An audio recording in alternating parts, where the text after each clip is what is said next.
Up first this evening, 4 people are dead while 3 others remain in hospital following a 2-vehicle crash along the Falmouth bypass in Trelawney this morning. Firefighters and the police were on location for hours trying to remove 2 of the injured passengers who were trapped inside the wrecked motorcar. TVJ's Shamela Pullen has more. Horrific. Minutes after 10 Sunday morning.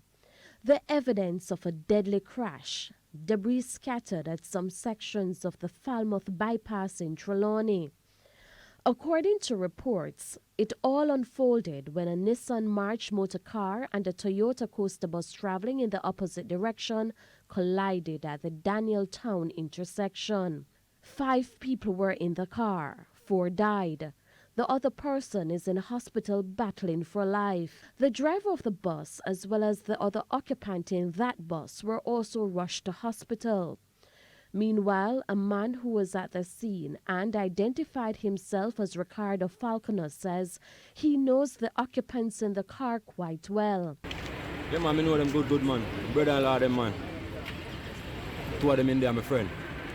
And the girl, I'm friend for me. My brother-in-law girlfriend, you know. So they were coming from Portland to go to what, airport? Airport, yeah, Moby if you come and then come at the east side, come give me a check. Oh, so they were going to drop off the young lady first? Yeah, and then come to me. The police have identified 3 of the 4 deceased. They are Omroy Russell, 22-year-old Everton James, and 24-year-old Dayton McCleary, all from Portland addresses. Mr. Falconer told TVJ News that family members are distraught. Poor morning up there. They even call me right now, I can't answer them to tell them nothing what go on. I know there'll be a fainting on them things that they go on up there. Now this man here nearly dropped down same here. Fling me on my phone and them thing there.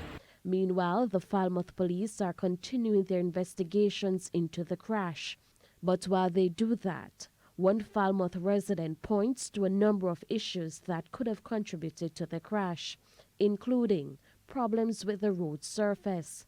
He claims the road is too slippery. Yes, so they need to mark up here and make the road can have some grit on it. You understand? So what about traffic light? Eh? What about the traffic light? Yeah, traffic light when they put out, they say it's good still. It's good, but we don't want more light. We don't still want more light. If you cut down some high speed, and you want 1 out there, so you want 1 out of 8 there, so, and you want 1 more out of the cross, so you go. Good in water. Shamela Pullen, TVJ News.